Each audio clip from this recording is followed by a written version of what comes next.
তো আজকে হচ্ছে 9 জুলাই 2024 আমাদের বার কাউন্সিল প্রিলিমিনারি লিখিত ব্যাচের 39তম ক্লাস এবং ফৌজদারি কার্যবিধির হচ্ছে 7ম ক্লাস। এবং আজকে আমরা আমাদের সাজেশনের যে 8 নাম্বার প্রশ্নটা আছে, এটা খুবই খুবই খুবই গুরুত্বপূর্ণ একটা প্রশ্ন আসার মতো। যে 8-এর যে ক নাম্বার প্রশ্নটা, এটা যদি আমরা দেখি, দেখেন যে অপরাধ স্বীকার বা দোষ স্বীকার বা স্বীকারোক্তি বা কনফেশন কি, এবং ম্যাজিস্ট্রেট কর্তৃক দোষ স্বীকারোক্তিমূলক জবানবন্দি লিপিবদ্ধ করার পদ্ধতি বর্ণনা করুন। শুধু দোষ স্বীকারোক্তিমূলক জবানবন্দি কি প্রদান করে শাস্তি নিশ্চিত করতে পারে? যদি পারে তবে কোন ক্ষেত্রে? বিবিআই। বুঝতে পারছেন? এই একটা প্রশ্ন করলে আপনার এই ফৌজদারি প্রশ্ন হয়ে যাবে, আবার কিসের হয়ে যাবে, আমাদের সাক্ষ্য আইনের। এই সেম প্রশ্নটাই সাক্ষ্য আইনেও আছে, আবার এই আমাদের ফৌজদারি কার্যবিধিতেও আছে। তো সবার আগে এখানে যদি জানতে চাইছে যে অপরাধ স্বীকার বা দোষ স্বীকার বা স্বীকারোক্তি বা কনফেশন জিনিস একই। তো যদি আপনারা আমরা আমাদের যদি আপনাদের যদি জিজ্ঞাসা করি বা আমরা যেটা বলি সেটা হচ্ছে যে যে আগে আমার জানা দরকার যে স্বীকৃতি কি। স্বীকৃতি আমাদের সাক্ষ্য আইনের 5 ধারায় বলা হয়েছে দুইটা বিষয় সাক্ষ্য প্রদান করা যায়। একটা হলো বিচার্য বিষয়, আর একটা হলো প্রাসঙ্গিক বিষয়। বিচার্য বিষয় কি? ধরেন এই একজন ব্যক্তি আর একজন ব্যক্তিরে খুন করছে, তাহলে এই যে যে সে কি তারে খুন করছে কিনা, এটা হলো কি বিচার্য বিষয়। আর বিচার্য বিষয়ের আগে বা পরে যা ঘটছে, খুন করার আগে তারা দুইজন গলায় গলায় ভাবছিল, বন্ধু ছিল কিনা, বা এক দোকানে চা খাইছে কিনা, বা খুন করার পরে অমুককে ছুরি হাতে রক্তমাখা ড্রেস অবস্থায় আহ দেখা গেছে কিনা, এই যে যে বিষয়গুলা যেগুলা বিচার্য বিষয়ে আপনার ব্যাখ্যা করতে লাগে, সেটারে কি বলে? প্রাসঙ্গিক বিষয়। তাহলে একটা জিনিস মনে রাখবেন, একটা মামলায় এই দুইটা বিষয়ই সাক্ষ্য দেওয়া যায়, একটা হলো বিচার্য বিষয়, একটা হলো প্রাসঙ্গিক বিষয়। এবং এই দুইটা বিষয়ে যে কোনো ব্যক্তির যে কোনো বিবৃতিকে বলে কি? স্বীকৃতি। মানে একটা মামলায়, সেটা দেওয়ানি মামলা হোক বা ফৌজদারি মামলা হোক, আপনি মামলা রিলেটেড যা জানেন, এই কথা আপনি বাদী হন বা আসামি হন, মামলা রিলেটেড যা জানেন আপনি সেই কথাই যদি আদালতে বলেন, সেটাই বলে কি? স্বীকৃতি। আপনি ধরেন পুলিশ আপনারে, গতদিন আমরা জানলাম যে পুলিশ আপনারে 161-এ মানে 160 ধারায় তলব করে আপনার জবানবন্দি জিজ্ঞেস করছে, এই কি দেখছেন জাকারিয়া, অমুক জায়গায় হত্যাকাণ্ড সংঘটিত হওয়ার আগে আপনি কি দেখছিলেন, বা পরে কি কি দেখছেন? জাকারিয়া যা যা বলতেছে সব কি বলেন তো? কারণ জাকারিয়া যা বলতেছে হয় বিচার্য বিষয়ের সাথে প্রাসঙ্গিক, অথবা মানে এই যে যে বিচার্য বিষয় অথবা প্রাসঙ্গিক বিষয় সম্পর্কেই বলতেছে। তো জাকারিয়া যা যা বলতেছে সবগুলোই কি? স্বীকৃতি। তাহলে স্বীকৃতির ইংরেজি হচ্ছে অ্যাডমিশন। কি বলেন? অ্যাডমিশন। আমাদের সাক্ষ্য আইনের 17 ধারায় অ্যাডমিশনের সংজ্ঞা দেওয়া হয়েছে। দেখেন যারা প্রিলিমিনারি আছেন তাদের কেউ আছেন কিনা জানি না, আগে অ্যাডমিশন ছিল 2 প্রকার, একটা হলো লিখিত আর একটা হচ্ছে আপনার মৌখিক। এখন অ্যাডমিশন 2022 সালের 20 নভেম্বর সাক্ষ্য আইন সংশোধন করা হয়েছে, সেখানে অ্যাডমিশন হচ্ছে 3 প্রকার: লিখিত, মৌখিক আর ডিজিটাল রেকর্ড। লিখিত, মৌখিক আর কি? Digital record. সো এখন আমরা যদি দেখি যে স্বীকৃতি তো জানলাম, তাহলে স্বীকৃতি কোন কোন মামলায় দেওয়া যায় ভাই? দেওয়ানি মামলায়ও দেওয়া যায়, ফৌজদারি মামলায়ও দেওয়া যায়। তাহলে স্বীকারোক্তি কি? স্বীকারোক্তি হচ্ছে যে যখন কোনো আসামি, অভিযুক্ত ব্যক্তি নিজের দোষ নিজে স্বীকার করে। নিজের দোষ নিজে স্বীকার করে। আসামি যদি বলে আমি অমুকের বাইক চুরি করছি, আমি অমুকরে মুখ জড়ায় ঘুষি দিছি, আমি অমুকরে হত্যা করছি, প্রথমত সে যে কথাটা বলতেছে এটা হচ্ছে বিচার্য বিষয় বা প্রাসঙ্গিক বিষয় সম্পর্কে। তো প্রথমত এটা কি? স্বীকৃতি। আর যেহেতু সে নিজের দোষ নিজে স্বীকার করতেছে, তখন সেই স্বীকৃতি হয়ে যাচ্ছে কি? স্বীকারোক্তি। বুঝেন কিনা? তাহলে যে কোনো স্বীকারোক্তি সবার আগে কি? স্বীকৃতি। তারপরে যখন ওই স্বীকৃতিটা করা হচ্ছে, নিজের দোষ যখন নিজে স্বীকার করে, তখন এটা হয়ে যাচ্ছে কি? স্বীকারোক্তি বা কনফেশন। এখন এই যে যে স্বীকারোক্তি, তাহলে আমরা এতটুকু বুঝলাম যে স্বীকারোক্তি তাহলে প্রদান করা যায় কোন ধরনের মামলায় ভাই? স্বীকারোক্তি মানে হলো কনফেশন শুধুমাত্র ফৌজদারি মামলায়। অপরাধ, অপরাধ স্বীকার করা, দোষ স্বীকার, তাহলে অপরাধ তো ডেফিনেটলি কি মামলায়? ফৌজদারি মামলায়। তাহলে স্বীকারোক্তি প্রদান করা যায় শুধুমাত্র কি মামলায়? ফৌজদারি মামলায়। আর স্বীকৃতি প্রদান করা যায় দেওয়ানি, ফৌজদারি। আচ্ছা, এখন শুনেন, যদি এরকম, এখন আমরা এতটুকু জানলাম যে স্বীকৃতি তাহলে 2 মামলাই দেওয়া যায়, স্বীকারোক্তি হচ্ছে যে কোনো এক, মানে শুধুমাত্র ফৌজদারি মামলা। এখন আমরা যখন সাক্ষ্য আইন প্রিলিমিনারিতে পড়েছি, বা আপনারা জেনে থাকবেন হয়তোবা, যে স্বীকারোক্তি হচ্ছে যে 3 প্রকার। কয় প্রকার? প্রথমত ভাগ করা যায় 3 ভাগে। দ্বিতীয়ত ভাগ করা যায় দুই ভাগে। তিন ভাগে কি কি? একটা হলো যে স্বীকারোক্তি সরাসরি বিচারকের কাছে দেওয়া হয়, ম্যাজিস্ট্রেটের কাছে দেওয়া হয়, সেটা বলে জুডিশিয়াল কনফেশন। কি বলে বলেন? Judicial confession. মানে বিচারকের কাছে 164 ধারায়, ফৌজদারি কার্যবিধির 164 ধারায় যে দোষ স্বীকার করা হয় সেটাকে বলে বিচারিক দোষ স্বীকার বা জুডিশিয়াল কনফেশন। যদি ওই স্বীকারোক্তিটা আপনি বিচারক বা ম্যাজিস্ট্রেট ব্যতীত দুনিয়ার অন্য কারো কাছে করেন, সেটা যে কেউ হতে পারে, ডাক্তার হতে পারে বা আপনার বন্ধু বান্ধব হতে পারে, যে কারো কারো কাছে করেন, সেটাকে বলে আপনার এক্সট্রা জুডিশিয়াল, মানে বিচার বহির্ভূত দোষ স্বীকার। বিচার বহির্ভূত দোষ স্বীকার। এছাড়া আরো এক প্রকার স্বীকারোক্তি আছে, সেটা হচ্ছে আপনার রেট্রাক্টেড কনফেশন। কি কনফেশন? রেট্রাক্টেড মানে হলো প্রত্যাহারিত। মানে আপনি যখন একবার দোষ স্বীকার করেছেন 164 ধারায়, মানে জুডিশিয়াল কনফেশন একবার কি করেছেন, করার পরে আপনি ওই স্বীকারোক্তিটা প্রত্যাহার করতে যে দরখাস্তটা করেন বা প্রত্যাহার করার জন্য যে আবেদন করেন বা যে স্বীকারোক্তি দেন, সেটাকে বলে রিট্রাক্টেড কনফেশন। আপনি বলেন যে আমার প্রথমবার স্বীকারোক্তি নেওয়া হয়েছে আমার ভয় ভীতি দেখাইয়া, বা আমি স্বপ্রণোদিত হইয়া করি নাই। সো এই যে যে স্বীকারোক্তি, এটাকে বলে কি রেট্রাক্টেড কনফেশন। এই যে যে তিন প্রকার স্বীকারোক্তি আলোচনা করলাম, আমাদের প্রশ্নের উত্তর না, বাট আমাদের এগুলা কি জানতে হবে। এছাড়া স্বীকারোক্তিরা আরো দুই ভাগে ভাগ করা যায়, একটা হলো ইনকালপেটরি আর একটা হলো এক্সকালপেটরি। ইনকালপেটরি কাকে বলে? আমি বললাম যে আমি তো হত্যা করছি, আমার সাথে আনারুল হক, জাকারিয়া, অনুপ ছিল, এই তিনজন আমার হত্যা করতে সাহায্য করছে, তার মানে আমি নিজেরা জড়াইয়া কি তো স্বীকার করছি। বুঝলেন কিনা? আর এক্সকালপেটরি মানে হচ্ছে যে আমি ছিলাম না, বা আমি ছিলাম না, অমুক অমুক অমুক ছিল, অমুক অমুক অমুক অপরাধ করছে, আমি কিছু করি নাই, এটা হচ্ছে কি এক্সকালপেটরি।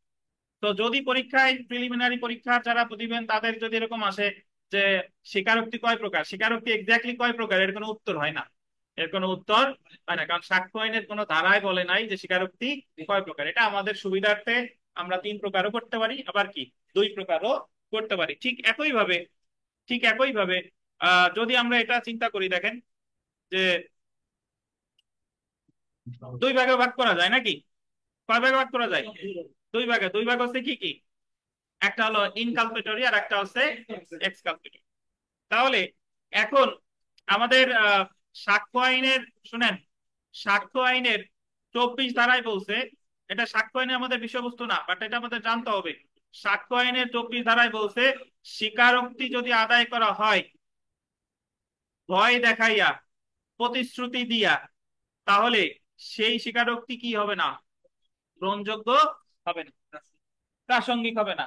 আর সাক্ষ্য আইনের 28 ধারায় বলছে স্বীকারোক্তি যদি প্রদান করা হয় ওই যে ওইগুলা ছাড়া, মানে যদি কেউ স্বেচ্ছায় প্রদান করে, ভয়ভীতি না দেখায়, তাহলে গ্রহণযোগ্য হবে।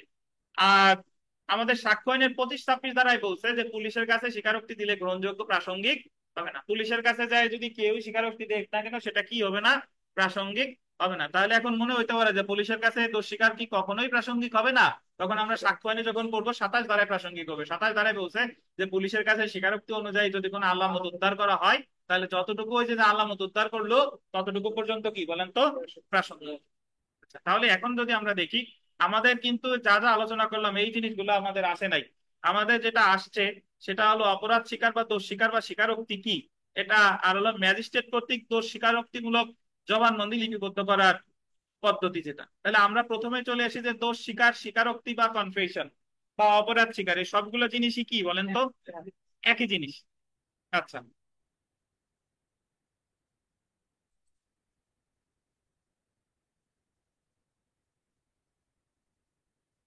তো এটা যদি আমরা একটু দেখি যে যদি কোনো অভিযুক্ত ব্যক্তি কোনো প্রকার আত্মপক্ষ সমর্থন ব্যতীত, এটা আন্ডারলাইন করেন, আত্মপক্ষ সমর্থন ব্যতীত, আত্মপক্ষ সমর্থন ব্যতীত সম্পূর্ণ স্বেচ্ছায় নিজের দোষ নিজে স্বীকার করে, তাকে দোষ স্বীকার বা স্বীকারোক্তি বলে। তাহলে এটা খুবই একটা গুরুত্বপূর্ণ কথা। এই আত্মপক্ষ সমর্থন ব্যতীত, এটা আন্ডারলাইন করছেন? তো হোয়াট ইজ আত্মপক্ষ সমর্থন ব্যতীত? এটা যদি বলে, আত্মপক্ষ সমর্থন মানে হলো সে ঠান্ডা মাথায় স্বীকার করছে, সে বলে নাই যে আমারে অমুক মারতে গেছিল তখন আমি তারে মারছি। এরকম যদি কোনো স্বীকার করেন তাহলে এটা কি হবে না?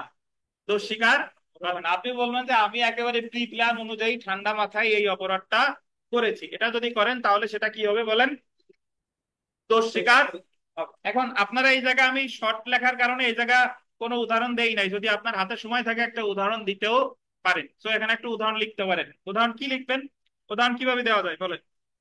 যে আহ না, ওনারে দিয়ে অপরাধ করাবেন কেন? বলেন যে ডিপ জল চুরি করে বা মোটর সাইকেল চুরি করে নিজের দোষ নিজে স্বীকার করছে। তো এই জায়গায় ডিপ জল কি করছে? দোষ স্বীকার করছে। তো এখন পরীক্ষায় প্রশ্ন আসছে যে লিপিবদ্ধ করার পদ্ধতি, দোষ স্বীকার লিপিবদ্ধ করার পদ্ধতি। তো তার আগে আমরা জানি আহ দেখেন ফৌজদারি কার্যবিধির 164 এক ধারা অনুযায়ী নিম্নতম ম্যাজিস্ট্রেট দোষ স্বীকারোক্তিমূলক জবানবন্দি গ্রহণ করতে পারে। এই কি হয়েছে আপনাদের? কথা বলেন কার? কথা বললে বাইরে যান। দেখেন, দেখেন ফৌজদারি কার্যবিধির 164 এক ধারা অনুযায়ী ম্যাজিস্ট্রেট দোষ স্বীকারোক্তিমূলক জবানবন্দি রেকর্ড করতে পারে। আন্ডারলাইন করেন কে কে পারে। মেট্রোপলিটন ম্যাজিস্ট্রেট পারে, বা প্রথম শ্রেণী ম্যাজিস্ট্রেট পারে, বা দ্বিতীয় শ্রেণীর ম্যাজিস্ট্রেট যিনি হচ্ছে কি সরকার কর্তৃক বিশেষভাবে ক্ষমতাপ্রাপ্ত। তাহলে বলেন তো যে নর্মালি যে দ্বিতীয় শ্রেণী ম্যাজিস্ট্রেট যারে ক্ষমতা দেয় নাই, সে কি দোষ স্বীকার রেকর্ড করতে পারবে? সে দোষ স্বীকার রেকর্ড করতে পারবে না। তৃতীয় শ্রেণী ম্যাজিস্ট্রেট পারবে? তৃতীয় শ্রেণী ম্যাজিস্ট্রেটে বিশেষ ক্ষমতা দিলেও পারবে? পারবে না। তো এই জিনিসটা আপনাদের লিখিততে গুরুত্বপূর্ণ না, লিখিততে এই হালকা পাতলা ভুল লিখলেও সমস্যা নাই। এগুলো একেবারে অ্যাকুরেট লিখতে হয় কিসে জানেন? এমসিকিউতে। এমসিকিউতে পরীক্ষার প্রশ্ন আসবে যে নিম্নের কে দোষ স্বীকার রেকর্ড করতে পারে না। তৃতীয় শ্রেণী ম্যাজিস্ট্রেট বিশেষ ক্ষমতা দিলেও পারবে? পারবে না। আচ্ছা, এই হচ্ছে লিখিতর একটা অ্যাডভান্টেজ, সেটা হলো কিছু কিছু জিনিস একেবারে মানে একটু এদিক সেদিক হইলেও সমস্যা নাই। তাহলে আমরা এবার দেখি যে কখন এবং মামলার কোন পর্যায়ে। দেখেন অ্যাকচুয়ালি এই জায়গা পরীক্ষার প্রশ্নে কিন্তু জানতে চাই নাই যে কে দোষ স্বীকার রেকর্ড করতেছে পারে, তা বলে নাই। বা কখন বা কোন পর্যায়ে রেকর্ড করতে পারে তাও কিন্তু জানতে চাই না। প্রশ্নে জানতে চাইছে যে দোষ স্বীকার রেকর্ড করার পদ্ধতি আলোচনা করুন। তাহলে আমরা এখানে প্রথমে আলোচনা করলাম যে দোষ স্বীকার কি, সেই সংজ্ঞা দিলাম। তারপরে দোষ স্বীকার কে রেকর্ড করতে পারে সেটা লিখলাম। এখন দেখবো যে দোষ স্বীকার কখন কোন পর্যায়ে করা যায়। ধারা 164 এক অনুযায়ী উপরে বর্ণিত ম্যাজিস্ট্রেটগণ বিবৃতি বা দোষ স্বীকারোক্তি গ্রহণ করতে পারবে। আন্ডারলাইন করেন তদন্তের সময়, অনুসন্ধান বা বিচার শুরুর পূর্বে, যে কোনো সময়। তাহলে 164 ধারায় ম্যাজিস্ট্রেট যে দোষ স্বীকার করে, এটা অ্যাকচুয়ালি এই দোষ স্বীকারটাকে বিচারের পরে বিচারের সময় করা যায়। বিচারের সময় কি করা যায় বলেন? এই দোষ স্বীকার করতে হবে অবশ্যই কি বিচার শুরুর আগে, মানে চার্জ গঠনের আগে। চার্জ গঠনের আগে। আচ্ছা, এখন আমরা যখন প্রিলিমিনারিতে পড়েছিলাম তখন আপনার জানা হয়তোবা জানেন যে দোষ স্বীকারের ক্ষেত্রে মনে রাখবেন এই যে রেকর্ড করে 164 ধারায়, মানে ক্ষমতা দিচ্ছে 164তে, বাট উনি রেকর্ড করার ক্ষেত্রে কোন কোন বিধিবিধান অনুসরণ করবে এটা বলছে কততে? 364টা। ওই যে আমরা যখন পড়ছিলাম যে বিচারিক ম্যাজিস্ট্রেটের নিয়োগ দেয় রাষ্ট্রপতি 115 অনুচ্ছেদে প্রদত্ত ক্ষমতা বলে, বাট কোন বিধান অনুসরণ করে? 133 অনুচ্ছেদে প্রণীত বিধানাবলী অনুসারে। ঠিক একই ভাবে যে যদি দোষ স্বীকার রেকর্ড করে কত দ্বারায়? 164 দ্বারায়। কিন্তু কোন কোন পদ্ধতি অনুসারে? 364। তো যদি বলে দোষ স্বীকার রেকর্ড করার পদ্ধতি, তাহলে আমাকে দুইটা ধারাই আলোচনা করতে হবে। 164-র সাথে সাথে কোনটা? 364-ও আলোচনা করতে হবে। দেখেন, নেন আপনি খালি খালি বসে থাকবেন কেন? নেন এটা নেন। দেখেন, ফৌজদারি কার্যবিধির 164 ধারায় জবানবন্দি গ্রহণের সময় ম্যাজিস্ট্রেট 364 ধারায় বর্ণিত পদ্ধতি অনুসরণ করবে। 164 সাথে অনুসরণ করবে কত? 364। অর্থাৎ স্বীকারোক্তিমূলক জবানবন্দি গ্রহণের সময় 164 ও 364 ধারা যৌথভাবে অনুসরণ করতে হয়। দোষ স্বীকারোক্তিমূলক জবানবন্দি গ্রহণের পদ্ধতি নিম্নে আলোচনা করা। এখন আমি আপনাদের এই যে যে নোট দেই, এই নোট হচ্ছে যে মানে অ্যাটলিস্ট এতটুকু যদি আপনি পড়েন, এটা আপনার ইনশাল্লাহ পাস হয়ে যাবে। আপনি যদি মনে না ধরে যে আমি আরো লিখবো, সেটা আপনার বিষয়, আরো ভালো করে আপনি লিখতে পারেন। বুঝতে পারছেন? এখন এই জায়গায় যে 164 আর 364 সাব সেকশন আমরা লিখতে যাব না, কারণ সাব সেকশন আমার অত মনেও থাকবে না। আর কোন জায়গা কি আছে এটা শেষ পর্যন্ত টেনশনে কি হয়ে যাবে, অজবরল হয়ে যাবে। তা আমি এই জায়গার নিচে যে কয়টা পয়েন্ট আছে, প্রথম তিনটা চারটা পয়েন্ট আছে 164, আর শেষের দুইটা পয়েন্ট আছে 364, আমি সেই অনুপাতে মনে রাখবো। দেখেন, প্রথম যেটা, ম্যাজিস্ট্রেট সর্বপ্রথম দোষ স্বীকারকারীকে সতর্ক করে দিবেন যে, আন্ডারলাইন করবেন, তিনি স্বীকারোক্তি প্রদান করতে বাধ্য নন, এবং যদি করেন তাহলে তা বিচারে তার বিরুদ্ধে ব্যবহার করা যাবে। কত দ্বারা? 164 দ্বারা। যিনি যিনি দোষ স্বীকার রেকর্ড করবে তিনি কি বলবেন? যে আপনি দোষ স্বীকার করতে বাধ্য না ভাই, তবে আপনি যদি দোষ স্বীকার করেন তাহলে আপনার বিরুদ্ধে ব্যবহার করা যাবে। দোষ স্বীকারকারী বক্তব্য শুনে ম্যাজিস্ট্রেট যদি এই মর্মে সন্তুষ্ট হন যে দোষ স্বীকার স্বেচ্ছায় করা হচ্ছে, তখন ম্যাজিস্ট্রেট তা লিপিবদ্ধ করা শুরু করবেন। এই যে আগে যে সতর্ক করলো, এটা কত দাঁড়ায়? 164। তাহলে আমি মনে রাখবো যে ম্যাজিস্ট্রেট আসামির মানে অভিযুক্তরে কি করে নিবে? সতর্ক করে নিবে। এটা কত দ্বারা? 164। তারপরে দেখেন, এটাও মনে রাখা সোজা, যদি ম্যাজিস্ট্রেট মনে করে যে সে দোষ স্বীকার করতেছে কি স্বেচ্ছায়, নিজের ইচ্ছা মতোই সে বলতেছে, আবেগে বলে দিচ্ছে, তাহলে সে দোষ স্বীকার রেকর্ড করবে। উল্লেখ্য যে ম্যাজিস্ট্রেটের যদি মনে হয় যে স্বীকার স্বতঃস্ফূর্ত ভাবে স্বেচ্ছায় করছে না, তাহলে তিনি কি করবেন না? লিপিবদ্ধ করবেন না। এটাও কত দাঁড়ায়? 164। তাহলে আমি আগে জিজ্ঞাসা করবে সে কি দোষ স্বীকার করবে কিনা, এটাও 164। আর স্বেচ্ছায় করলে রেকর্ড করবে, এটাও কত? 164। তারপরটা দেখেন, যে দোষ স্বীকার লিপিবদ্ধ করার পর এর নিচে আন্ডারলাইন করেন পাদদেশে। আপনারা কোর্ট কাছারিতে যারা যান তারা তো ডেফিনেটলি দেখছেন। আর যারা যান না তাদের উদ্দেশ্যে বলি, 164 এর একটা ফর্ম আছে, যে ওই জায়গায় দোষ স্বীকার রেকর্ড করা হয়, ওই জায়গায় লেখা হয়, এবং লেখার সবার নিচে একটা পাদদেশে একটা স্মারকলিপি থাকে। সেই স্মারকলিপিতে কি লেখা থাকে একটু দেখি। দেখেন, আমি মানে দোষ স্বীকারকারীর নাম কে বুঝিয়ে বলেছি, যে মানে ম্যাজিস্ট্রেট বলতেছে যে আমি অভিযুক্ত ব্যক্তিরে কি বুঝিয়ে বলতেছি যে যে তিনি দোষ স্বীকার করতে বাধ্য নয়, তিনি দোষ স্বীকার করতে কি বাধ্য নয়, এবং যদি তিনি উহা করেন তাহলে দোষ স্বীকারোক্তি দোষ স্বীকারকারীর বিরুদ্ধে সাক্ষ্য হিসেবে ব্যবহৃত হতে পারে। বুঝতে পারছেন?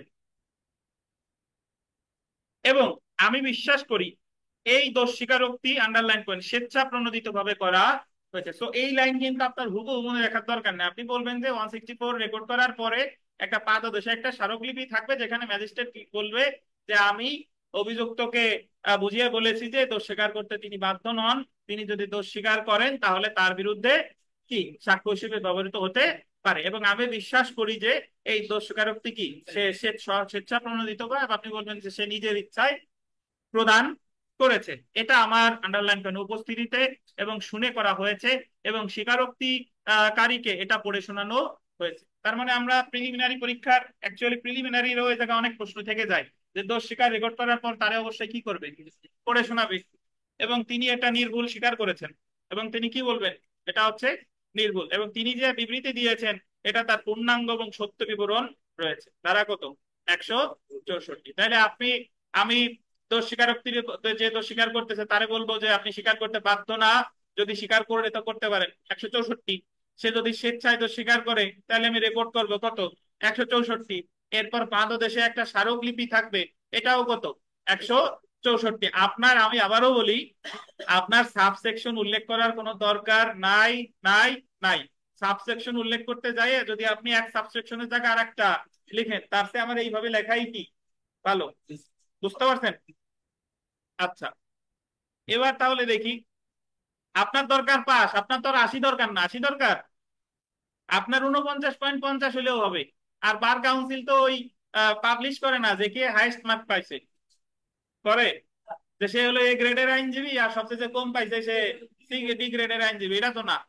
দেখেন, তো দেখেন যে দোষ স্বীকারোক্তি আদালতের ভাষায় বা আন্ডারলাইন করবেন, ইংরেজি ভাষায় বা অভিযুক্তের ভাষায় লিপিবদ্ধ করতে হবে, এবং অভিযুক্তকে তা পড়ে শোনাতে হবে। তাহলে দোষ স্বীকারোক্তি এই যে যে রেকর্ড করলো কার ভাষায়?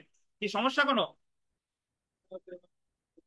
দোষ স্বীকারোক্তি রেকর্ড করবে আদালতের ভাষায় বা ইংরেজি ভাষায় অথবা অভিযুক্তের ভাষায়, মানে কি আসামির ভাষায়। ধরেন আসামি একজন নাইজেরিয়ান নাগরিক বাংলাদেশে এসে হত্যা হত্যা করছে, এখন ও বাংলাও জানে না ইংলিশও জানে না, তাহলে দোষ স্বীকার কিভাবে করবে? তার ভাষায়। তার ভাষায় করার পর সেটা আবার ট্রান্সলেট করা হবে। বুঝতে পারছেন? তাহলে আমাদের প্রিলিমিনারি পরীক্ষায় প্রশ্ন আসে যে দোষ স্বীকারের ভাষা কি হবে? দোষ স্বীকারের ভাষা কি হবে?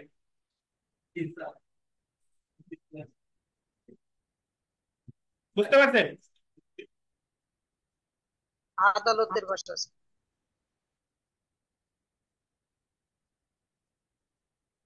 জানা। আচ্ছা, সে এটা এই যে যে ভাষার বিষয়টা, এটা কত দ্বারা? 364। সে সম্পূর্ণ জবানবন্দি সত্য বলে স্বীকার করলে তখন ম্যাজিস্ট্রেট ও দোষী স্বীকারোক্তি উভয়ই এতে স্বাক্ষর করবে। তাহলে এই যে যে ভাষার বিষয়টা, স্বাক্ষরের বিষয়টা, এই দুইটাই কত দ্বারা? 364। আপনার মনে রাখার কিন্তু আমি টেকনিক শিখাই দিচ্ছি। তো আপনার ভাষা আর স্বাক্ষর এই দুইটাই কত? 364। তারপরে দেখেন, যার এটাও মনে থাকবে না সেইভাবে লিখবেন যে 164 এবং 364 ধারার বিধান অনুসারে দোষ স্বীকারোক্তি রেকর্ড করার পদ্ধতি নিম্নে আলোচনা করা হলো। হ্যাঁ, না তখন না লিখলেও সমস্যা নাই। দেখেন, স্বীকারোক্তিমূলক জবানবন্দি অবশ্যই সরকার প্রদত্ত যথাযথ ফর্মে লিপিবদ্ধ করতে হবে। যে কথা আমি আপনাদের বললাম যে স্বীকারোক্তিমূলক জবানবন্দি অবশ্যই সরকার প্রদত্ত ফর্মে লিপিবদ্ধ করতে হবে। বলেন তো আপনাদের প্রিলিমিনারি পড়া মনে আছে কিনা বলেন তো, যে ফৌজদারি কার্যবিধিতে ফর্ম সমূহ আলোচনা করতে কত তফসিলে? কত তফসিলে? পঞ্চ তফসিল ধারা কত? 500। ওই জায়গায় সকল ফর্ম আছে, সমনের পাঁচশো ফর্ম। পঞ্চান্ন তারপরে যাই দেখবেন যে ওই জায়গায় কিসের ফর্মও আছে, এই যে এই 164 এর ফর্মও আছে। ঠিক আছে? তাহলে যথাযথ ফর্মে লিপিবদ্ধ করতে হবে। আন্ডারলাইন করেন, কোনো সাদা কাগজে স্বীকারোক্তিমূলক জবানবন্দি নেওয়া যাবে না। এই জায়গা বলতেছে মাঝের দাড়িটা কেটে দেন ভাই। বলতেছে যে সাদা কাগজে কি নেওয়া যাবে না, মানে সাদা কাগজ বলতে বোঝাচ্ছে যে যে ফর্ম ছাড়া শুধু সাদা কাগজে স্বীকারোক্তিমূলক জবানবন্দি কি নেওয়া যাবে না। তবে সব জায়গায় একটু নেঠা বাদায় রেখে যায়, মানে ওটা একটু জ্ঞান দাম এই উচ্চ আদালতের নজির মহাশয়রা বিভিন্ন জায়গায় একটু করে দেয়। দেখেন, আবুল কালাম মোল্লা বনাম রাষ্ট্র মামলায় বলা হয়েছে, সাদা কাগজে স্বীকারোক্তিমূলক জবানবন্দি লিপিবদ্ধ করার সময় ম্যাজিস্ট্রেট 164 ধারার অধীন প্রয়োজনীয় সমস্ত আনুষ্ঠানিকতা পালন করলে তা গ্রহণযোগ্য। এখন কথা হচ্ছে যে 164 আছে কি? 164 মনে করবেন যে ওই জিনিসগুলো আছে যে সদস্যের সে স্বপ্রণোদিত ভাবে দেয়, স্বেচ্ছায় দেয়, কোনো প্রকার কি ভয়ভীতি ছাড়া দেয়, তাহলে সে কি করা যাবে? এই আনুষ্ঠানিকতা পালন করলে তা গ্রহণযোগ্য। তাহলে নর্মালি যে লাস্টের আবুল কালাম মোল্লা বনাম রাষ্ট্র, এটা কিন্তু আপনার প্রশ্নের জাস্ট কেস রেফারেন্সের জন্য বলা, কিন্তু অ্যাকচুয়ালি আমরা 164 আর 364 মোট পয়েন্ট লিখছি কয়টা বলেন তো? 164 হলো কয়টা? তিনটা। আর 364 কয়টা? তিনটা। অ্যাকচুয়ালি 364 দুইটা করছি, আর একটা হলো এক্সট্রা। তো এইভাবে আপনি মনে রাখবেন যে দোষ স্বীকারের পদ্ধতি। আচ্ছা, আপনি বেশি লিখলে লিখতে পারেন। আপনি যদি মন চাই, তানভীরের যদি মন চাই যে না আমি আগে 164 সাবসেকশন সহ লিখবো, তারপরে 364ও সাবসেকশন সহ লিখবো, আমার কোনো আপত্তি নাই। আপনি লিখলে আপনি লিখতে পারবেন, বুঝতে পারছেন? বাট আপনার পাস করার জন্য এইটুকু লিখলেই এনাফ। আর যার যতটুকু দরকার সে বাড়াইলে মানে মনে হলে বেশি লিখবেন, এটা আপনার ব্যাপার। দেখেন, কারণ আমার একটা জিনিস এতটুকু তো আমরা বুঝে গেছি, শুনেন, যে আমি একটা প্রশ্ন লেখার জন্য খুব বেশি সময় পাবো না। আর আমার ওই যতটুকু সময় পাবো ওর ভিতরেই আমার প্রশ্নটার তথ্যবহুল করতে হবে। আর আমি যদি একটা প্রশ্নে বেশি সময় লাগি তাহলে বাকিগুলো শেষ। তাহলে এই কারণে আমার তো যে কোনো প্রশ্ন খুব বেশি বড় লেখার কোনোই দরকার নাই, আমার মূল জিনিসটা ওর ভিতরে আছে কিনা। এবার আমরা পরীক্ষার মানে আমাদের প্রশ্নের যে পরের অংশ সেটা যদি দেখেন, যে শুধু দোষ স্বীকারোক্তিমূলক জবানবন্দি কি আহ শাস্তি প্রদানের শাস্তি প্রদান নিশ্চিত করতে পারে? যদি পারে তবে কোন ক্ষেত্রে? মানে মানে একটা মামলায় ধরেন অন্য কোনো সাক্ষ্য প্রমাণ নাই, অন্য কি নাই? সাক্ষ্য প্রমাণ নাই, শুধু আসামি দোষ স্বীকার করছে। এখন শুধু আসামির দোষ স্বীকারের উপর ভিত্তিতে কি শাস্তি দেওয়া যাবে কিনা সেটা জানতে চাইছি। তো এখন আমরা নর্মালি জানি যে এ জায়গা যদিও আমি ব্যাখ্যা করি নাই, বাট নর্মালি জানি দোষ স্বীকার হচ্ছে তিন প্রকার। একটা হলো বিচারিক দোষ স্বীকার, একটা হলো বিচার বহির্ভূত দোষ স্বীকার, আর একটা হচ্ছে কি প্রত্যাহারিত দোষ স্বীকার। এই তিনটার ভিতরে সাক্ষ্যগত মূল্য কার বেশি জানেন? কার বেশি? ওই যে বিচারিক দোষ স্বীকার, যেটা বিচারকের কাছে যেটা করছে সেটার সাক্ষ্যগত মূল্য সবচেয়ে বেশি বাকিগুলার চেয়ে। তা এখন বিভিন্ন মামলার রেফারেন্সে ঘুরাই ফিরাইয়ে যে কথা বারবার বলতেছে, আমরা তো পড়বো, এই জায়গায় রেফারেন্স আছে, সেটা বলতেছে যে দোষ স্বীকার সাধারণত দোষ স্বীকার ভিত্তিতে শাস্তি দেওয়া যাবে না, অন্যান্য তথ্য দ্বারা সমর্থিত হতে হবে। তবে লাস্টে আবার বলতেছে তবে দোষ স্বীকারের ভিত্তিতে শাস্তি দেওয়া যেতে পারে যদি সেটা স্বেচ্ছা প্রণোদিত হয়। এই একই কথা ঘুরাই পেঁচাইয়া বিভিন্ন মামলার রেফারেন্সে বলা আছে। দেখেন আমরা একটু পড়ি।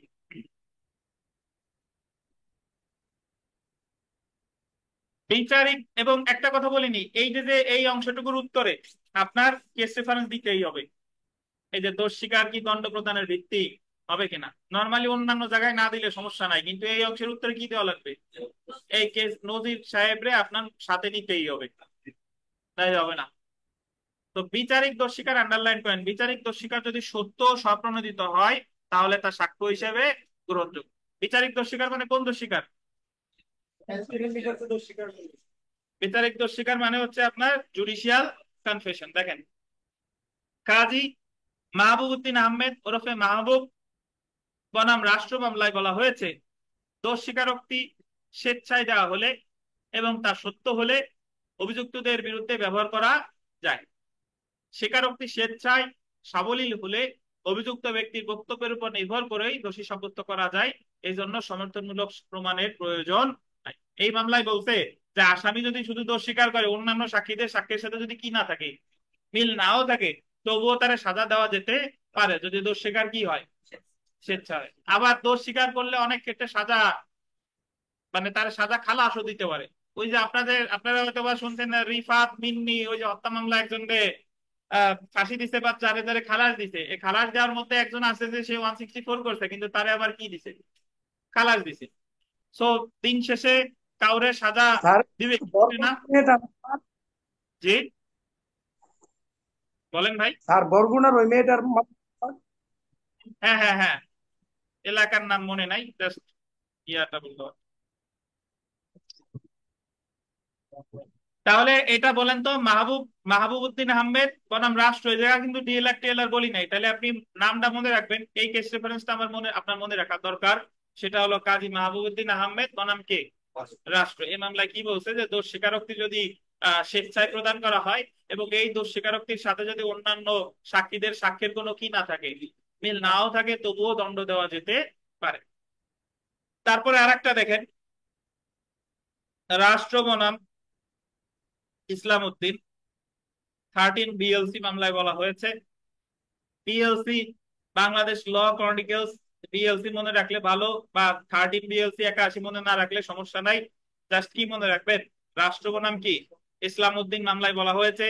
এখন এটা আইনের একটা নিষ্পত্তিকৃত নীতি যে বিচারিক দোষ স্বীকারোক্তি যদি সত্য এবং স্বেচ্ছামূলক বলে পরিগণিত হয় তাহলে দোষ স্বীকারোক্তি প্রদানকারীর বিরুদ্ধে দণ্ড প্রদানের ভিত্তি হতে পারে। তাহলে উপরেরটাও বলো জুডিশিয়াল কনফেশন, নিচেরটাও কি বলছে, জুডিশিয়াল কনফেশন। এমনকি দেখেন, এমনকি 164 ধারায় প্রদত্ত দোষ স্বীকারোক্তি পরবর্তীতে আন্ডারলাইন করে প্রত্যাহার করে নিলে, যদি 164 ধারার দোষ স্বীকার পরবর্তীতে প্রত্যাহার করে তাহলে সেটারে কি বলে, রিট্রাক্টেড বা প্রত্যাহারিত দোষ স্বীকার। প্রত্যাহার করে নিলে উক্ত প্রত্যাহারকৃত দোষ স্বীকারোক্তি দণ্ডের ভিত্তি হতে পারে যদি এমন স্বীকারোক্তি সত্য এবং কি হয়, স্বেচ্ছামূলক হয়। সব জায়গায় একটা কথা বলছে যে ওটা যদি কি হয়, সত্য বা স্বেচ্ছামূলক হয়। দোষ স্বীকার একবার সত্য এবং স্বেচ্ছামূলক প্রমাণিত হলে সেটা প্রত্যাহার করা হয়েছে শুধুমাত্র এই কারণে দণ্ড প্রদানের ক্ষেত্রে এটা গুরুত্বপূর্ণ কোনো বিষয় বলে বিবেচিত হবে। মানে হচ্ছে যে আপনি একবার দোষ স্বীকার করিয়া ওই যে প্রত্যাহার করলেন, ইচ্ছা করলে ওই আপনি প্রত্যাহার না করে আদালত ওই যে দোষ স্বীকার করলেন সেটার উপর ভিত্তি করেও কি দিতে পারে, সাজা দিতে পারে। তাহলে সব জিনিস পড়ে যেটা বোঝা গেল, কি করবে না কি করবে না কার ইচ্ছা, আদালতের ইচ্ছা। তবে একটা জিনিস বোঝা গেল যে জুডিশিয়াল কনফেশনের সাক্ষ্যগত মূল্য বেশি যদি সেটা কি হয়, সত্য এবং স্বেচ্ছা প্রণোদিত হয়। এখন আমরা অনেকেই যেটা জানি না সেটা হচ্ছে যে অধিকাংশ মোটামুটি আমরা যা জানি সেটা হলো, আমরা যেটা ভাবি যে 164 ধারায় শুধুমাত্র মনে হয় যে আসামিরই দোষ স্বীকার রেকর্ড করা হয়, বিষয়টা তা না। এ জায়গায় মামলার ঘটনা সম্পর্কে জানে যে কোনো ব্যক্তির বিবৃতিও রেকর্ড করা হয়। তার মানে 164 ধারায় অ্যাকচুয়ালি কয়টা জিনিস রেকর্ড করা যায়, দুইটা, দোষ স্বীকার অথবা বিবৃতি। ওই যে নারী শিশু নির্যাতন দমন আইনের 22 ধারায় যেরকম রেকর্ড করে, অন্যান্য মামলার ক্ষেত্রে ফৌজদারি কার্যবিধির কত ধারায় রেকর্ড করতে পারে, 164 ধারায়। তাহলে দেখেন 164 ধারায় আসামির দোষ স্বীকার ছাড়াও সাক্ষীদের বিবৃতি লিপিবদ্ধ করা হয়, মামলা তদন্ত চলাকালীন ফৌজদারি কার্যবিধির 164 ধারার অধীন সাক্ষীদের প্রদত্ত জবানবন্দি প্রকৃত প্রমাণ নয়। সাক্ষীর এরূপ বিবৃতি দিলে, বলতেছে যে 164 ধারায় দোষ স্বীকার ছাড়া যদি কোনো বিবৃতি রেকর্ড করা হয়, এটা কি প্রকৃত প্রমাণ নয়, মানে হলো প্রকৃত সাক্ষ্য নয়। গতদিন আমরা পড়ছিলাম যে এফআইআর কোনো সাবস্টেন্টিভ এভিডেন্স না, মনে আছে? এফআইআর কোনো প্রকৃত সাক্ষ্য না, 161 কোনো প্রকৃত সাক্ষ্য না, 164 কোনো প্রকৃত সাক্ষ্য না। এগুলা অ্যাকচুয়ালি জেরার সময় অথবা সমর্থনমূলক সাক্ষ্য হিসেবে ব্যবহার করা হয়। জেরার সময় ব্যবহার করে 145 ধারায়, আর সমর্থনমূলক সাক্ষ্য হিসেবে ব্যবহার করে সাক্ষ্য আইনের কত ধারায়? 157 ধারায়। দেখেন, সাক্ষীর বিবৃতি কেবল এভিডেন্স অ্যাক্ট 145 ধারা অনুসারে জেরা করার জন্য আসামি পক্ষ ব্যবহার করতে পারে। তানভীর বলেন, জেরা করার সময় 145 ধারায় কেমনে ব্যবহার করে? তানভীর বলেন তো ভাই, জেরা করার সময় আহ কেমনে ব্যবহার করে আসামি পক্ষ?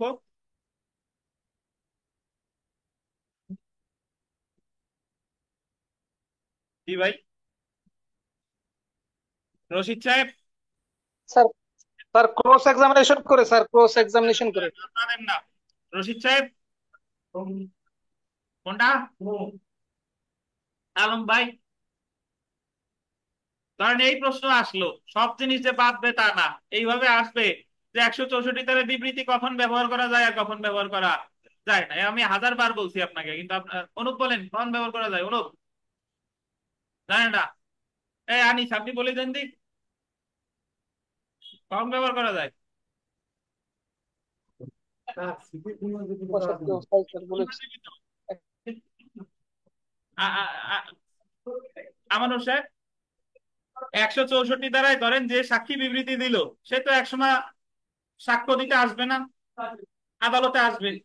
তো আদালতে আসার পরে কর্তৃপক্ষের আইনজীবী যখন তারে জেরা করবে, জেরা করার পর দেখা গেল 164-এ সে যা বলছে আর বর্তমানে যা বলতেছে এটা কি মিল নাই, তখন সে ওই সাক্ষ্য আইনের 155 ধারা অনুযায়ী বলবে যে ইওর অনার, এই যে দেখেন তার পূর্বে প্রদত্ত বিবৃতির সাথে বর্তমানে সাক্ষ্যের কি নাই, মিল নাই। সো এ হচ্ছে বিশ্বাসের কি অযোগ্য।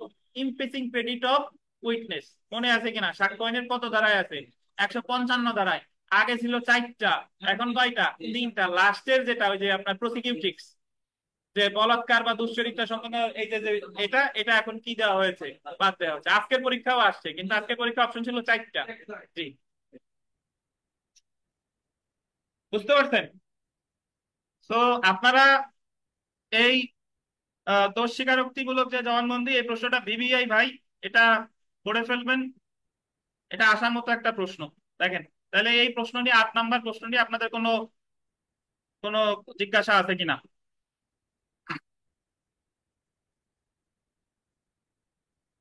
নাই স্যার, নাই। এবং আপনাদের শনিবারে আপনাদের অনলাইনের কতগুলো খাতা বাকি আছে আমি দেখে দিব, আজকের মধ্যেই দেবো ইনশাল্লাহ। আর শনিবারে আছে সুনির্দিষ্ট প্রতিকায়নের প্রথম 4টা নিয়ে পরীক্ষা, প্রথম 4টে প্রশ্ন নিয়ে, 1 2 3 4, প্রথম 4টে প্রশ্ন নিয়ে 50 মার্কের পরীক্ষা, শনিবার সকাল 10টায়। যার যার মন চাই দিয়েন, মনের উপর জোর করে তো আর লাভ নাই, যার যার মন চাই শেষে এসে দিয়েন। তবে এতে পরীক্ষা দিলে উপকার আপনারই হবে। দেখেন, আমরা 9 নাম্বার প্রশ্নে আসি।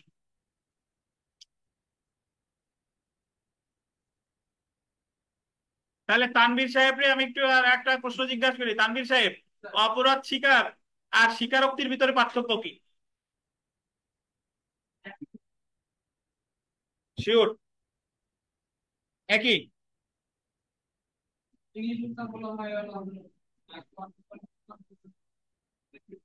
রশিদ সাহেব, অপরাধ স্বীকার আর দোষ স্বীকারের মধ্যে কোনো পার্থক্য আছে কিনা?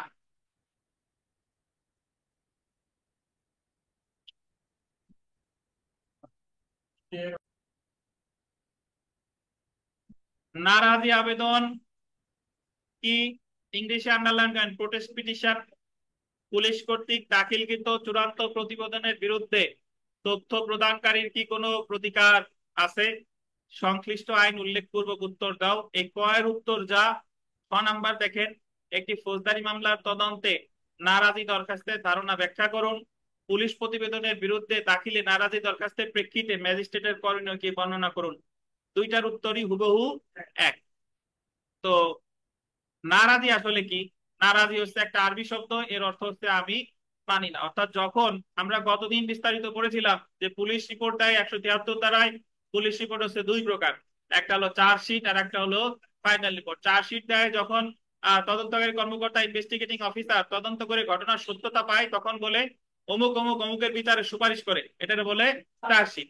আর যখন কাউকে বলে যে অমুক অমুক অমুককে অব্যাহতি দেওয়া হোক, তারা কোনো অপরাধ করে নাই বা এরকম কোনো ঘটনাই ঘটে নাই, তখন সেটার বলে কি ফাইনালি। এখন যদি যিনি মামলাটা দায়ের করেছেন তিনি এনফোর্সমেন্ট বা রাষ্ট্রপক্ষ, তারা যদি মনে করে যে চার্জশিটে দুই দণ্ডে বিচারের সুপারিশ করছে কিন্তু অমুক অমুক অমুক ছিল তাদেরকে বিচারের সুপারিশ করে নাই, তাহলে সে চার্জশিটের বিরুদ্ধে অথবা ফাইনাল রিপোর্ট যাই হোক না কেন, দুইটার বিরুদ্ধেই রাষ্ট্রপক্ষ বা সংবাদদাতা কি দায়ের করতে পারে, নারাজি দিতে পারে যে এই যে যে তদন্ত প্রতিবেদন আসছে, আমি এই তদন্ত প্রতিবেদনে সন্তুষ্ট না, আমি এই জিনিসটা কি মানি না, হয় আমি আবেদন করলাম, এবং নারাজি দরখাস্তের প্রেক্ষিতে আদালত অধিকতর তদন্তের নির্দেশ দিতে পারে, অথবা উনি ইচ্ছা করলে সরাসরি কি আমলেও নিতে পারে, আবার ইচ্ছা করলে খারিজও করে দিতে পারে। ওনার হাতে বেশ কতগুলো অপশন আছে। নর্মালি আমরা যখন নালিশি মামলা করবো, যে নালিশি মামলার ক্ষেত্রে উনি যা যা করতে পারে,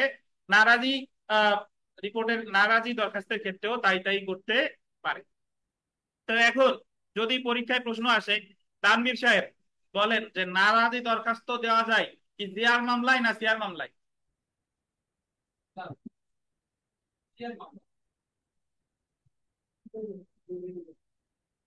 আলম ভাই, নারাজি দরখাস্ত কোন ধরনের মামলায় দেওয়া যায়? সিয়ার মামলায় কখন দেয় বলেন? সিয়ারটা তো আমিই বললাম, সিয়ার মামলায় কখন নারাজি দরখাস্ত দেয়?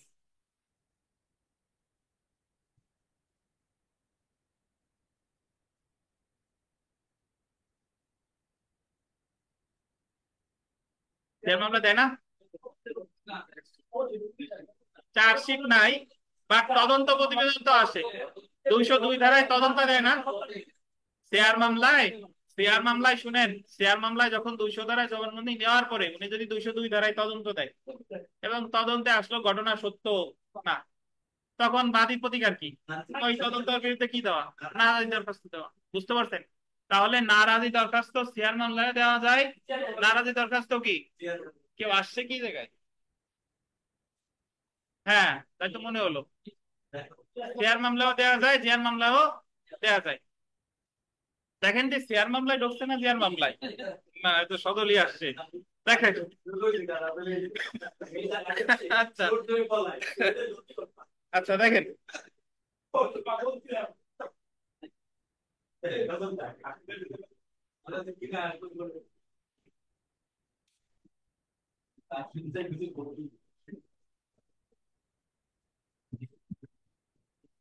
আচ্ছা এটা একটু নিন।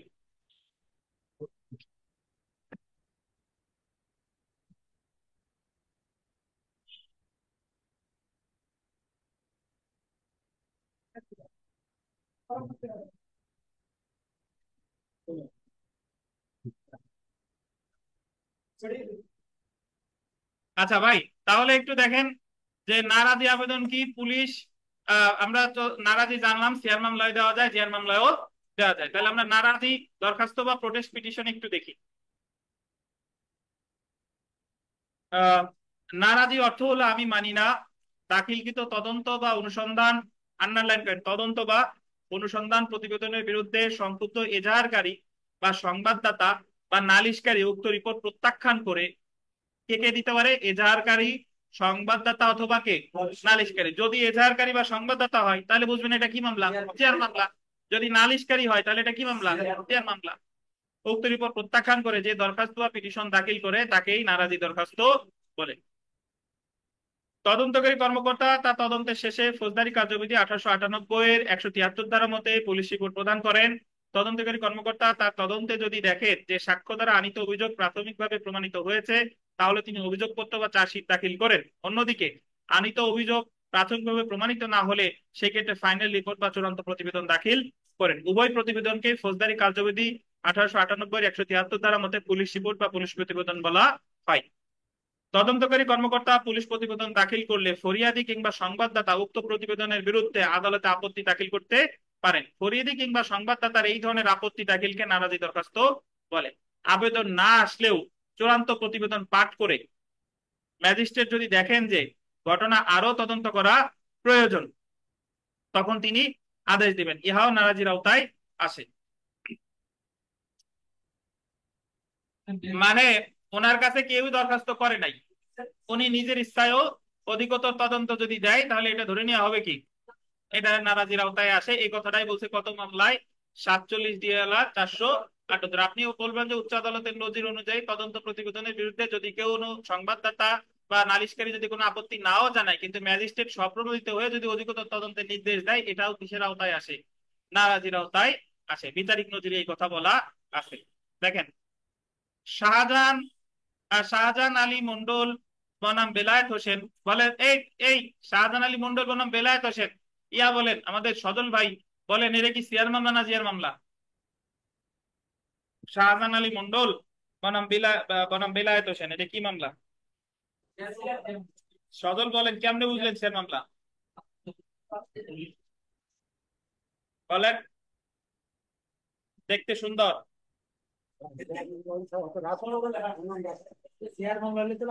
চেয়ার মামলা থাকলে একটা পক্ষের নাম কি থাকতো? রাষ্ট্র। আর চেয়ার মামলায় দুইটাই কি থাকে? নাম।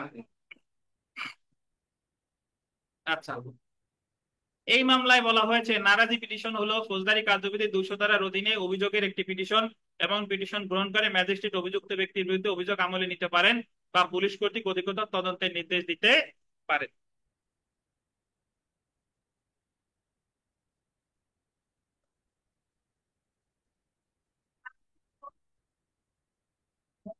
জি, দেখেন সৈয়দ, আর একটা মামলা দেখেন, সৈয়দ আকবরুল কবির বনাম শাহেদ ইহসান কবির। মামলার নাম মনে না থাকলে সমস্যা নাই, বলবেন উচ্চ আদালতের নজিরে আছে যে। বা যারে যারে নিয়ে আপনার নাম মনে পড়ে অমুক বানাম অমুক আবার বানাই দিয়েন না।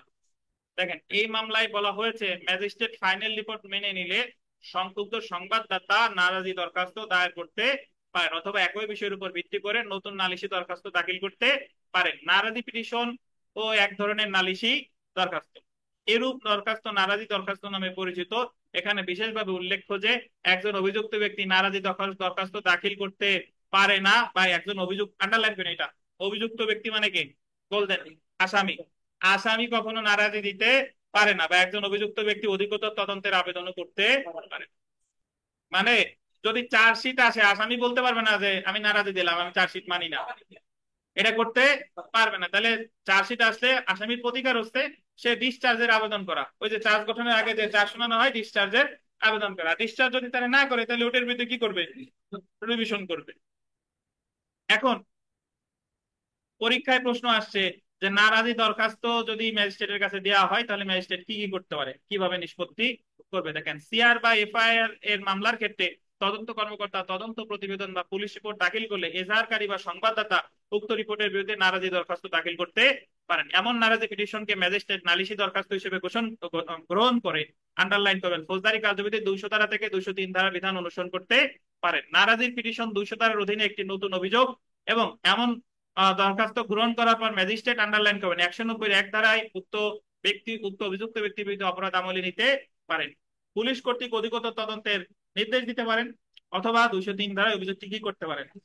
তাহলে উনি ইচ্ছা করলে আমলে নিতে পারে, উনি ইচ্ছা করলে অধিকতর তদন্তের নির্দেশ দিতে পারে, উনি ইচ্ছা করলে নালিশটি কি করতে পারে, খারিজ করতে পারে। তো আমরা যদি একটু দেখি যে নারাজি দরখাস্ত নিষ্পত্তিকরণ সম্পর্কে উচ্চ আদালতের সিদ্ধান্তে কি আছে।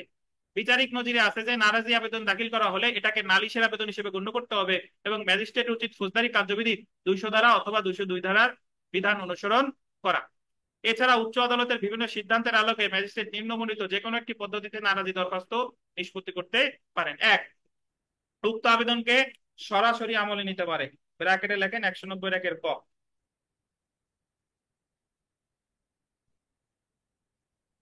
উক্ত বিষয়ে অধিকতর তদন্তের নির্দেশ দিতে পারে, ব্র্যাকেটে লেখেন 202, 202 ধারা। কত ধারা? 202 ধারা। উক্ত বিষয়ে বিচার বিভাগে অনুসন্ধানের আদেশ দিতে পারে, ব্র্যাকেটে লেখেন 202 ধারা।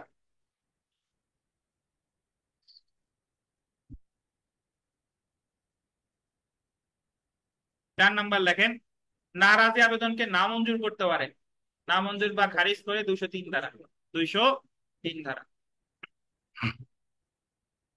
তাহলে নারাজির ক্ষেত্রে কি কি করতে পারে আমরা জানলাম। পুলিশ তদন্তের পর ফাইনাল রিপোর্ট দিলে এবং অভিযোগকারী উহার বিরুদ্ধে নারাজি আবেদন করলে ম্যাজিস্ট্রেট ওই আবেদনকে নালিশের আবেদন হিসেবে বিবেচনা করতে পারেন এবং অভিযোগকারীকে ফৌজদারি কার্যবিধি 200 ধারার অধীন শপথ, শপথ বানানটা ভুল আছে, হবে শপথ, শপথ গ্রহণপূর্বক পরীক্ষা করে 190 ক ধারার অধীন অপরাধ আমলে নিতে পারে। আচ্ছা, যেটা পরীক্ষা আমাদের প্রশ্নের অংশ না, সেটা স্টার দেওয়াটা আমাদের অংশ না, সেটা হচ্ছে যে নারাজি দরখাস্ত অগ্রাহ্য করলে সংক্ষুব্ধ ব্যক্তির প্রতি প্রতিকার কি। নারাজি দরখাস্ত যদি অগ্রাহ্য করে তাহলে সংক্ষুব্ধ ব্যক্তির প্রতিকার কি। নারাজি দরখাস্ত অগ্রাহ্য করলে সংক্ষুব্ধ ব্যক্তির প্রতিকার হচ্ছে উচ্চ আদালতে কি দায়ের করা, রিভিশন দায়ের করা। এই যে দেখেন, অথবা নতুন মামলা দায়ের করা। নারাজি দরখাস্ত ম্যাজিস্ট্রেট অগ্রাহ্য করলে সংক্ষুব্ধ ব্যক্তির প্রতিকার রয়েছে। ম্যাজিস্ট্রেট নারাজি প্রত্যাখ্যান করলে সংক্ষুব্ধ ব্যক্তি একই গ্রাউন্ডের উপর ভিত্তি করে আন্ডারলাইন ফ্রেশ কমপ্লেইন বা নতুন মামলা দায়ের করতে পারেন, বা ফৌজদারি কার্যবিধির 439 ক ধারা অনুযায়ী অধিকতর অনুসন্ধানের জন্য আন্ডারলাইন করবেন দায়রা জজে রিভিশন করতে পারে। এক্ষেত্রে ম্যাজিস্ট্রেট কর্তৃক তর্কিত আদেশের তারিখ হইতে গোল দিবেন 30 দিনের মধ্যে উক্ত রিভিশন দরখাস্তটি দায়ের করতে হবে। দায়রা জজের কাছে রিভিশন দেবে কত ধারায়? 439 ক, 439 ক। পরের স্টারটা দেখেন, এটাও প্রশ্নের অংশ না, বাট আমাদের জানতে হবে। পুলিশ কর্তৃক দাখিলকৃত চূড়ান্ত প্রতিবেদনের বিরুদ্ধে তথ্য প্রদানকারীর প্রতিকার। এটা আর এ জায়গা পড়ার কিছু নাই। পুলিশ কর্তৃক দাখিলকৃত চূড়ান্ত প্রতিবেদনের বিরুদ্ধে তথ্য প্রদানকারী প্রতিকার হলো নারাজি দরখাস্ত যা যা বললাম হুবহু তাই। বুঝতে পারছেন? তো এইটুকু আলাদা করে না পড়ে যে যা যা নারাজি যা পড়ছি তাই একই কথা। আপনাদের 2023 সালের ডিসেম্বর মাসে আপনারা যে রিটেন পরীক্ষায় দিলেন, সেই রিটেন পরীক্ষায় এই গ নাম্বার প্রশ্নটা আসছে, 9 এর গ। 9 এর গতে যান, আগে প্রশ্নতে যান, 1 নাম্বার পেজে আছে।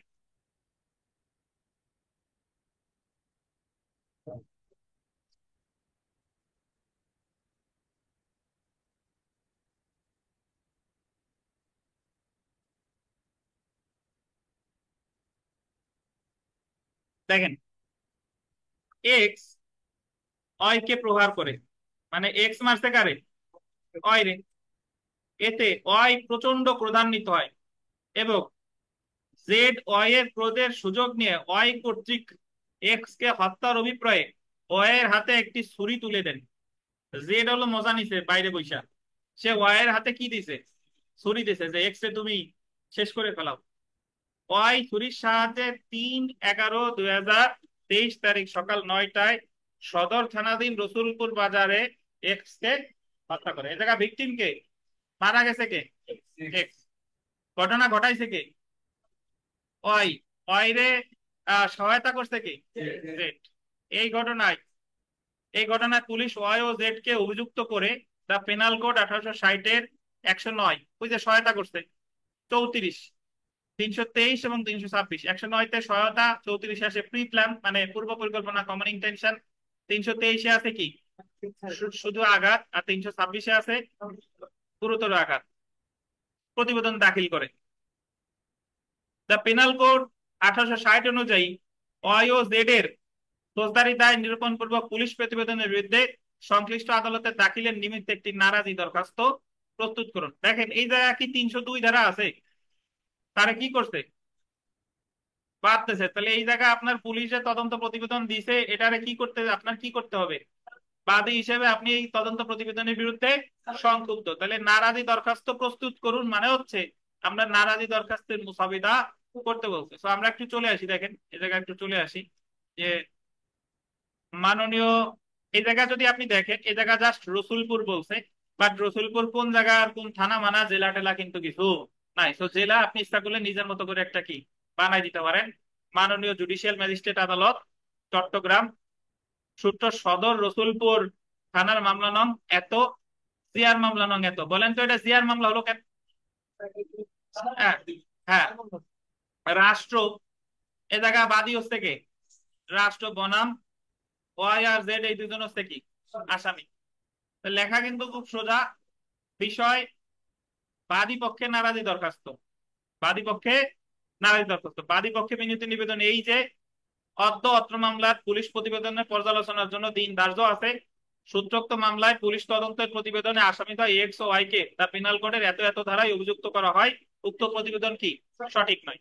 প্রকৃতপক্ষে সূত্রোক্ত মামলার 1 নং আসামি ওয়াই ও 1 নং আসামি ওয়াই কে প্রথমে ভিকটিম এক্স প্রহার করে। এরূপ প্রহারের ফলে ওয়াই প্রচন্ড ক্রোধান্বিত হয় এবং জেড এর দেয়া ছুরি দিয়ে ওয়াই ঘটনার দিন এক্স কে বাজারে হত্যা করে। এখানে ওয়াই পেনাল কোডের 300 ধারার 1 নং ব্যতিক্রমের আওতাধীন। উক্ত ব্যতিক্রমের ভাষ্য অনুযায়ী প্রভোকেশন বা প্রভোক হয়ে ওয়াই এরূপ অপরাধ সংগঠন করেছে, মানে কি করছে, নিন্দনীয় হত্যা। ফলে culpable homicide not amounting to murder বলে বিবেচিত হবে, অর্থাৎ আন্ডারলাইন করেন ওয়াই 304 ধারায় অপরাধ সংগঠিত করছে। কত ধারায়? 304 ধারায়। আচ্ছা, অন্যদিকে ওয়াই অন্যদিকে জেড আমি অন্যদিকে জেড ওয়াই এর ক্রোধের সুযোগ নিয়ে জেড সুযোগ পেয়ে ওয়াই কে কি প্রদান করে? ছুটি প্রদান করে, ছুরি প্রদান করে। এবং এখানে আহ এখানে জেড কে হত্যার অভিপ্রায় স্পষ্ট প্রতিমান হয়। এখানে এখানে লেখেন জেড কর্তৃক, লেখেন জেড কর্তৃক এক্স কে হত্যার অভিপ্রায়, এটা একটু লেখেন। মানা তো গেছে। এ জায়গা কি হবে? কর্তৃকের আগে কি আসবে? জেড। আর এই জায়গা হবে এক্স কে, লেখছেন?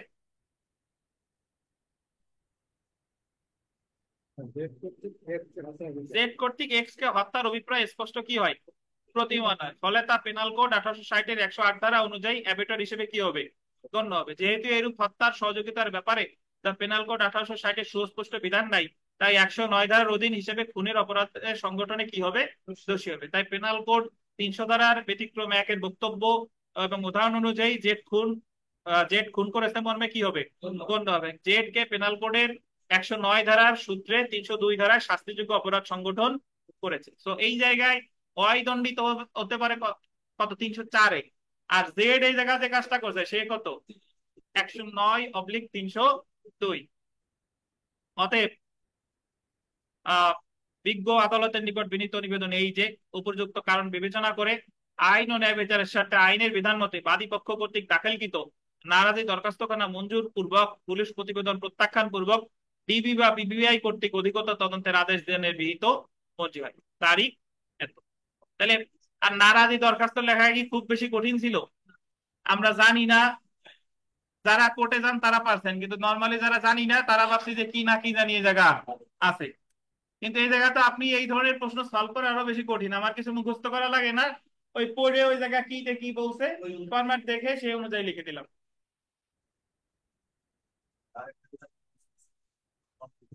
হম হম, বুঝতে পারছেন ভাই? নারাজি বুঝতে পারছেন? আচ্ছা, আজকে আমরা আমাদের শেষ প্রশ্নটা দেখব। শেষ প্রশ্নটা দেখেন, তানবীরের তো পড়া আছে নাকি? দেখেন, অপরাধ আমলে নেওয়ার সংক্রান্ত দায়েরকৃত ফৌজদারি রিভিশনে দায়রা আদালত ম্যাজিস্ট্রেট কে অপরাধ আমলে নেওয়ার নির্দেশ দিতে পারে। মানে আপনি দায়রা আদালত ধরেন, ধরেন ম্যাজিস্ট্রেট আদালতে একটা মামলা করলে, মানে আমরা এখনো ওই জিনিসটা এখনো করি নাই, বাট আমরা জানি যে সিআর মামলা দায়ের করে 200 ধারায়, 200 ধারায় জবানবন্দি নিলে 200 ধারায় ইস্তা করলে সে তদন্ত অনুসন্ধান দেয় 202-তে, ইস্তা করলে আমলে নেয় 190 বা 204-এ সমন বা ওয়ারেন্ট দেয়, আর ইস্তা করলে 203 ধারায় কি দেয়? খারিজ করে। এখন খারিজ যদি করে তাহলে সংক্ষুব্ধ বাদী প্রতিকার হচ্ছে নতুন মামলা দায়ের করা অথবা কি করা? রিভিশন করা। এখন রিভিশন যদি করে তাহলে বলতেছে যে দায়রা আদালত রিভিশন করবে। এখন দায়রা জজ কি ম্যাজিস্ট্রেটে নির্দেশ দেবে কিনা আমলে নেওয়ার জন্য? ম্যাজিস্ট্রেটে আমলে নেওয়ার নির্দেশ দিবে কি? দায়রা জজ শুধু ওই খারিজ আদেশটা কি করতে পারে? বাতিল করতে পারে, কিন্তু সে কখনোই ম্যাজিস্ট্রেটকে নির্দেশ দিতে পারবে না যে তুমি ওই অপরাধ আমলে দাও। অপরাধ আমলে নিবে কি নিবে না এটা কার ক্ষমতা? ম্যাজিস্ট্রেটের বিবেচনামূলক, সেটাই বলছে। দেখেন, ম্যাজিস্ট্রেটকে অপরাধ আমলে নেওয়ার নির্দেশ দেওয়ার এখতিয়ার দায়রা আদালতের নেই। রিভিশন ক্ষমতা প্রয়োগে দায়রা আদালত ম্যাজিস্ট্রেটকে অপরাধ আমলে নেওয়ার নির্দেশ দিতে পারে না। নালিশি দরখাস্তের ভিত্তিতে ফৌজদারি কার্যবিধির 190 ধারায় ম্যাজিস্ট্রেট কর্তৃক অপরাধ আমলে না নেওয়ার অর্থ হলো এমন নালিশি দরখাস্ত 203 ধারায় খারিজ বলে কি হবে? গণ্য হওয়া। রিভিশন ক্ষমতা প্রয়োগ করে দায়রা জজ বা হাইকোর্ট বিভাগ ন্যায় বিচারের স্বার্থে, আন্ডারলাইন করবেন 436 ধারায় এমন খারিজ নালিশ বিষয়ে আন্ডারলাইন করুন, অধিকতর অনুসন্ধানের নির্দেশ দিতে পারে। উনি শুধুমাত্র কিসের নির্দেশ দিতে পারে? অধিকতর অনুসন্ধানের। কিন্তু দায়রা জজ রিভিশন ক্ষমতা ক্ষমতা বলে এমন নালিশের ভিত্তিতে অপরাধ আমলে নিতে বা বিচারের জন্য মামলাটি দায়রা জজের নিকট প্রেরণ করতে ম্যাজিস্ট্রেটকে নির্দেশ দিতে পারে না। অধিকতর অনুসন্ধান শেষে অপরাধের উপাদান পাওয়া গেলে ম্যাজিস্ট্রেট অপরাধটি আমলে নিয়ে পরবর্তীতে কি করতে পারে? কার্যক্রম গ্রহণ করতে পারবে। অর্থাৎ উচ্চ আদালতের বিচারিক নথিতে আছে যে অপরাধটি দায়রা আদালত কর্তৃক বিচারযোগ্য হোক বা না হোক, এমন অপরাধ আমলে নিতে ম্যাজিস্ট্রেটের বিবেচনামূলক ক্ষমতায় হস্তক্ষেপ করার এখতিয়ার দায়রা জজ বা হাইকোর্ট বিভাগের নাই। বোঝা গেছে? মানে রিভিশন ক্ষমতা বলে দায়রা জজ বা হাইকোর্ট বিভাগ ম্যাজিস্ট্রেটে কখনোই কি করতে পারবে না? বাধ্য করতে পারবে না।